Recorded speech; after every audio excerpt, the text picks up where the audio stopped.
I found out at the funeral, and I wasn't even in the will. Have you ever stood at a funeral, only to realize you were mourning someone who didn't consider you family? That was me. My name's Olivia, and I live in Reno, Nevada. When my dad passed, I thought I was grieving the man who raised me, who taught me to ride a bike, who made pancakes every Sunday after church.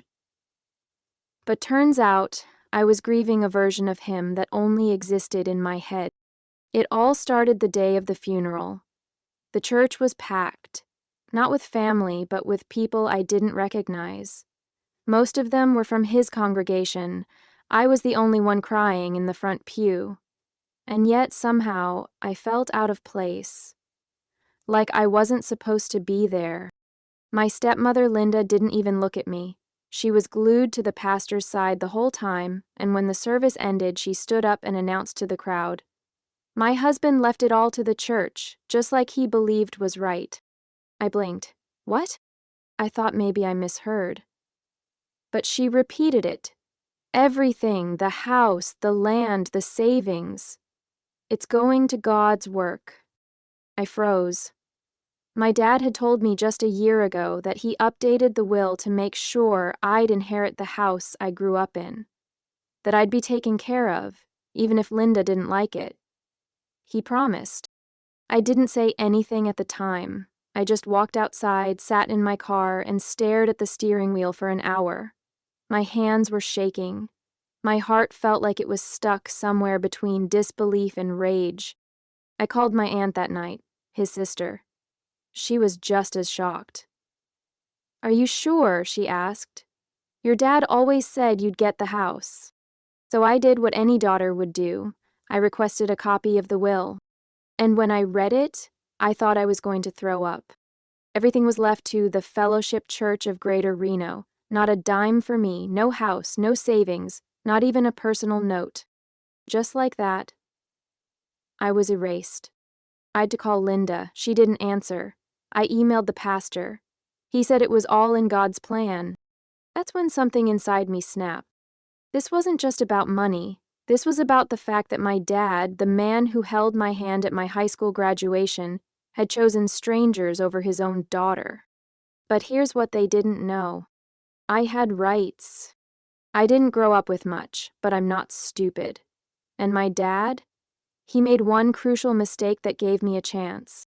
One clause, one legal misstep, and I was ready to fight for it. He left me nothing, but he signed it wrong. What if the one thing they overlooked was the very thing that could unravel their entire plan? After I got a copy of the will, I spent hours poring over it.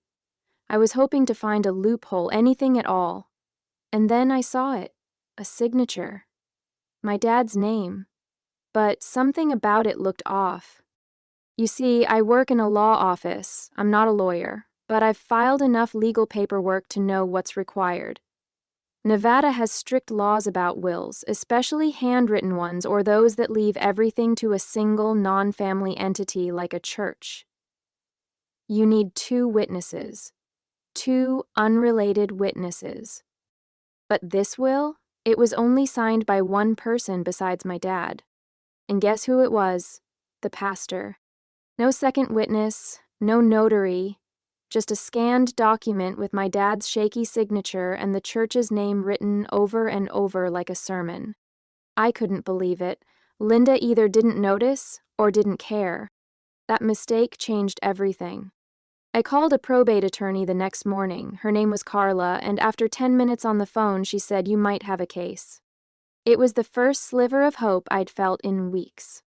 We met in her office that same afternoon. I handed over every document I had, the will, the emails, even a voicemail from my dad from 6 months before he passed, where he said, "Don't worry, kiddo, I made sure you're protected." Carla leaned back in her chair, eyebrows raised. "They tried to shut you out, but if this will doesn't hold up in court, the estate might fall back to intestate succession." "What does that mean?" I asked. "It means," she said slowly, "you're his only biological child. If there's no valid will, you inherit everything." I didn't cry right then, but my hands wouldn't stop shaking. That weekend, I went back to my dad's old house, the house that now supposedly belonged to the church. I stood at the gate and stared. The porch light was on. Linda's car was in the driveway. But I didn't knock. I wasn't ready for a fight yet. I needed facts, paper, proof. So I dug deeper. And that's when I found something even more shocking.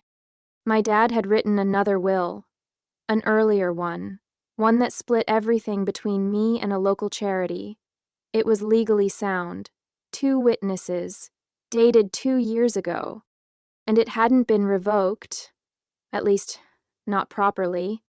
Carla nearly jumped out of her chair when I brought it in. "This," she said, flipping through it, "this could blow the new one out of the water if we prove the newer will is invalid. You've got a clear shot." I was finally seeing a path forward, but I knew it wouldn't be easy. Linda wouldn't go down without a fight. And the church? They were about to find out that I wasn't just some grieving daughter. I was a woman with a right to everything they tried to steal. You're listening to a story on the Family Revenge Stories channel. If this story resonates with you or reminds you of something you've been through, don't forget to hit like, subscribe, and tap the notification bell so you won't miss our daily stories. They called me ungrateful while they cashed the checks. Have you ever been told to just let it go by the same people who took everything from you? That's exactly what happened the moment Linda found out I'd hired a lawyer. I didn't even tell her directly, the court did. Carla filed our petition to challenge the will on the grounds of improper execution and undue influence. A formal letter was delivered to Linda and the church's attorney, and within 48 hours, my phone rang. "Olivia, it's Pastor Ben," the voice said cheerfully. "I heard you're reconsidering your father's wishes." I clenched my jaw. "I'm fighting for what's mine," he sighed. "It's just, your father believed in giving back. He wanted his legacy to serve the Lord." I snapped. He wanted to take care of me. He told me that over and over. I don't believe for a second that he'd leave me out unless someone pushed him. He paused. "Well, if you're going to take this to court, be prepared.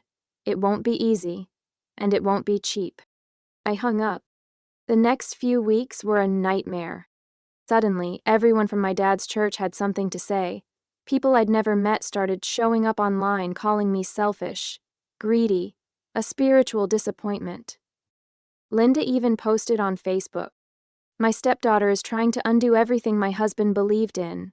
He left it all to the church, and now she wants it for herself."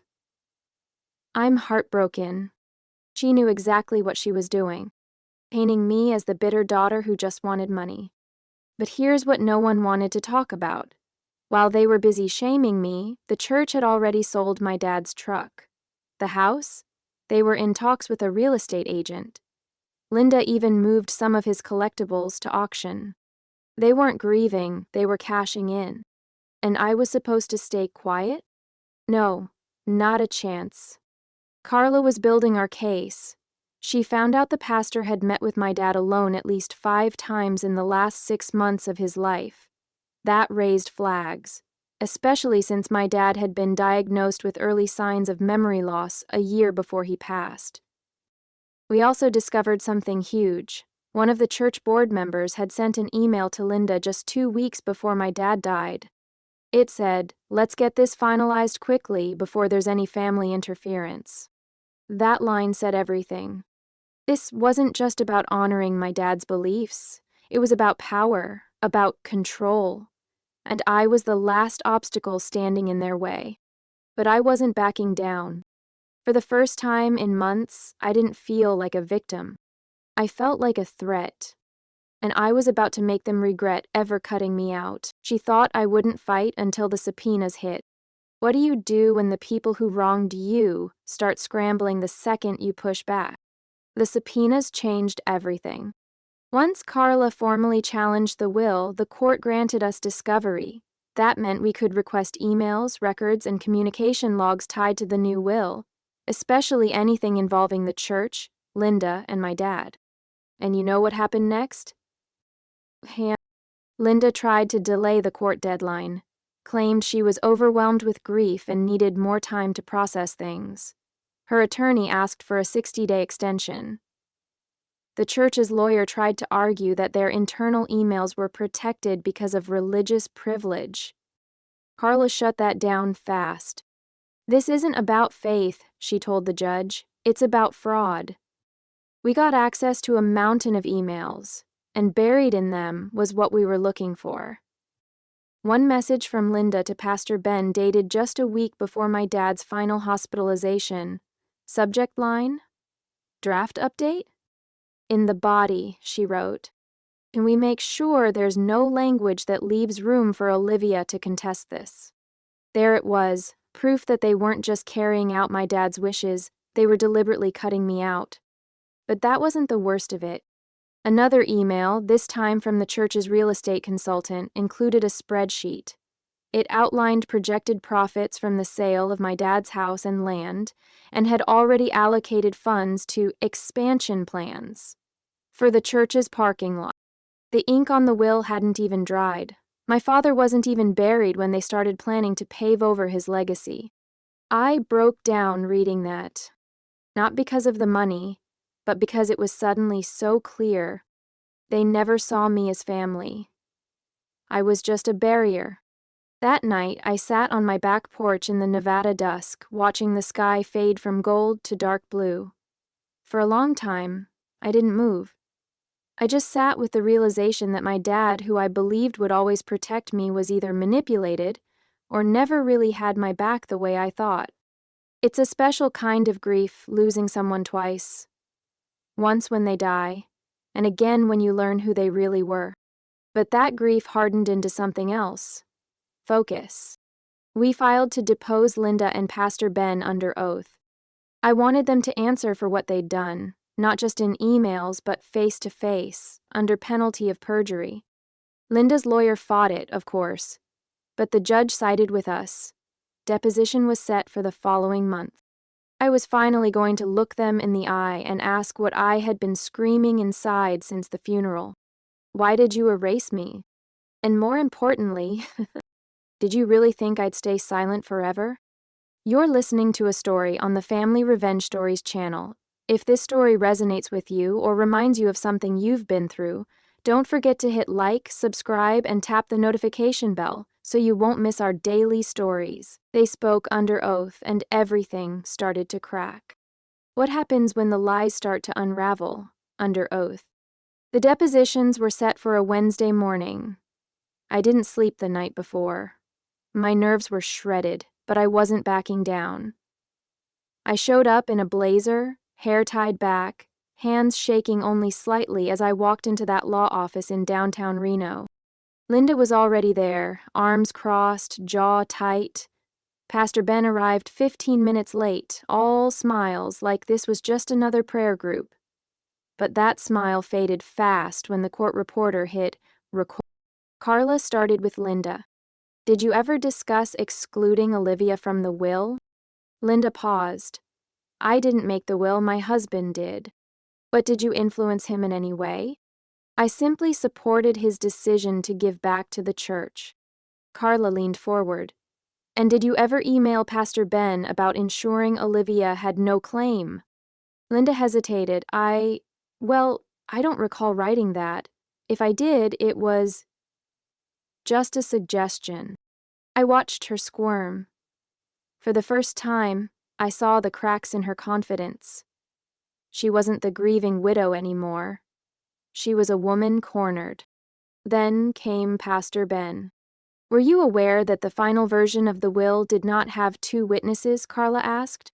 He nodded. "Yes, I assumed one was enough since I was present." "Did you advise Mr. Thompson to exclude his daughter?" "I never advised him, I simply offered spiritual guidance." "Did you benefit financially or materially from this will?" He paused. "The church received donations, yes." Carla pushed harder. "Did you discuss estate planning with Linda directly without Mr. Thompson present?" He blinked. "We may have discussed logistics, sure." That was it. Either. He admitted, under oath, that he and Linda spoke about my father's estate without him even being in the room. It didn't prove fraud outright, but it opened the door. After the deposition, Carla looked at me and said, "This is going to court, and now we have leverage." But that wasn't the only bombshell. The next week, we got a call from the notary public listed on the old will, the valid one that named me and a charity as beneficiaries. He'd finally responded to Carla's outreach. Turns out he had something to share. "I kept a video," he said, "standard procedure for clients with cognitive decline." A video of my dad, clearly stating his wishes, signing the old will, in his own words, on camera. I felt my breath leave my body. For the first time in this entire nightmare, I had more than a document. I had his voice. "I want my daughter Olivia to have the house. She deserves it. I love her and I trust her." That clip changed everything. Because no matter what Linda and the church claimed, my father had already spoken. And now the court would hear it too. The judge saw the tape, and so did everyone else. Have you ever watched someone's lies collapse in front of a courtroom? The hearing was scheduled for a Friday morning. Probate court, downtown Reno. I sat in the second row behind Carla, clutching my notes like a lifeline. Linda sat on the opposite side, wearing a pearl necklace and a scowl. Pastor Ben sat beside her, flipping through a Bible like it was armor. The courtroom wasn't packed, but it felt full. Like every breath, every glance carried weight. Then the judge entered. What followed wasn't dramatic like you see on TV, no shouting or banging gavels. It was quieter, more surgical, but the impact, just as devastating. Carla presented our side with calm confidence. She laid out the flawed will, missing a witness, notarized by a party with direct benefit, the pastor, and drafted under questionable conditions. Then she introduced the old will, dated, witnessed, properly executed, and finally, the video. The judge allowed it. The bailiff wheeled in a monitor, and for the first time in months, I heard my father's voice in that courtroom. "I want Olivia to have the house. She's always taking care of me. This is what I want. Please make sure it's clear." His voice was tired but steady. He looked right into the camera. He even smiled a little when he mentioned me. I didn't cry. I just sat frozen, hand over my heart. When the video ended, no one spoke. Not Linda, not the pastor, not their attorney. The silence said it all. Carla turned to the judge. "We request that the more recent will be invalidated on the grounds of improper execution, undue influence, and lack of capacity. And we ask that the prior will be reinstated as the true and legal expression of Mr. Thompson's wishes." Linda's attorney tried to argue that the old will had likely been revoked verbally, but the judge wasn't having it. "You're suggesting a verbal revocation overrides a properly executed and recorded will, accompanied by video confirmation," he said flatly. They backed off. The judge didn't issue a final ruling that day. He said he needed time to review, but his tone was clear. And once court adjourned, something even more surprising happened. As I walked out, one of the church elders, someone I'd never spoken to, approached me. "I didn't know," he said softly. "I thought..." "Well, we were told a different story." I nodded. So was I. I walked down those courthouse steps feeling something I hadn't felt since my father died. Like maybe, just maybe, I was starting to get him back. Not in body, but in truth. The truth mattered. And now even the people who tried to bury it were watching it rise. But we still had one battle left, because Linda had one more card up her sleeve, and she was about to play it. You're listening to a story on the Family Revenge Stories channel. If this story resonates with you or reminds you of something you've been through, don't forget to hit like, subscribe, and tap the notification bell so you won't miss our daily stories. She tried one last trick, and it backfired spectacularly. What do you do when they double down, even after they're exposed?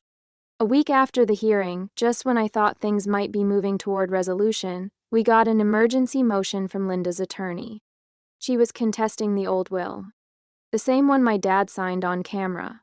The same one that clearly named me and a local veterans charity as the rightful heirs. Her claim? That my dad had been coerced into signing it. By me. I actually laughed when Carla read it out loud in her office.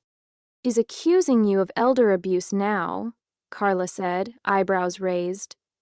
"That's a serious allegation." It was absurd. I lived 2 hours away at the time the video was recorded. The notary, the 2 witnesses, and even my dad's longtime doctor could confirm he was of sound mind and under no pressure.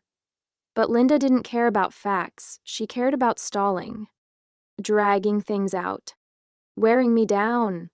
She tried to subpoena my phone records, claimed I had manipulated my father into changing the will, back when he was vulnerable. But here's the thing about fighting someone who's used to getting their way. They assume everyone else will just give up. I didn't. We submitted evidence, emails, texts, dated photos, proof I wasn't even in town the week the will was signed. One of the witnesses was a retired judge. The other? My dad's physical therapist. Carla filed a motion to dismiss Linda's claim immediately, and we requested sanctions for bad faith litigation. That was a turning point. The judge called a hearing and didn't hold back. He questioned Linda directly, asked why, if she truly believed coercion was involved, she hadn't mentioned it during the initial proceedings. She stammered, blamed grief, said she wasn't thinking clearly. But it was clear to everyone in the room, this wasn't about grief. It was about losing control. The judge not only denied her motion, he warned her attorney that any further attempts to delay without credible evidence would be met with financial penalties. When the gavel fell, I exhaled for what felt like the first time in weeks. As we left the courthouse, Carla turned to me and said, "You've done it, she's run out of moves." But I knew it wasn't just about the legal win. It was about the principle. I didn't fight because I wanted the money. I fought because I refused to let my story be rewritten by people who saw me as disposable. And maybe most of all, I wanted to honor my dad's real intentions. Not the version crafted by manipulation and greed, but the one that came from love, from memory, from truth. There was only one step left, the judge's final ruling. And whatever happened next, I was ready. Because they underestimated me. And that was their biggest mistake. They took everything, but I took it back. What does justice feel like? For me, it came in a quiet courtroom, in a single sentence. 3 weeks after Linda's final stump was shut down, we returned for the judge's ruling. It wasn't dramatic. No cameras, no gasps. Just me, Carla, and a few scattered attendees sitting in a wood-paneled room in Reno, Nevada. But inside, I was buzzing. I kept playing my dad's words in my head, his voice on that tape, saying I deserved the house. That he loved me.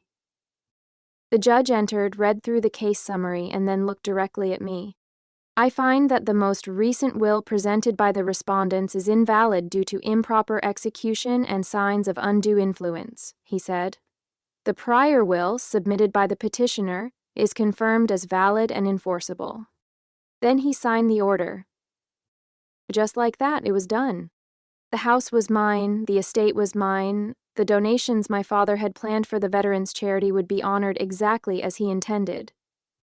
Linda didn't even stay for the ruling. She left halfway through, her face like stone. Pastor Ben never showed. After the hearing, I stood outside on the courthouse steps. Carla handed me a copy of the signed order and I just stared at it for a minute. Then smiled. It wasn't about the property. It was about being seen. It was about the fact that someone tried to erase me and failed. I went back to my dad's house a few days later. The place was a mess. Boxes everywhere. Some of his things already gone. But I didn't cry. I walked through each room slowly, remembering. In the kitchen, I found an old photo tucked behind a drawer. Me, maybe 12 years old, sitting on the counter while Dad flipped pancakes. That's the version of him I keep. Not the confused man who got pressured at the end. Not the man who slipped away from me while others took control. But the one who made pancakes, who believed in second chances, who, even at the end, tried, really tried, to do the right thing.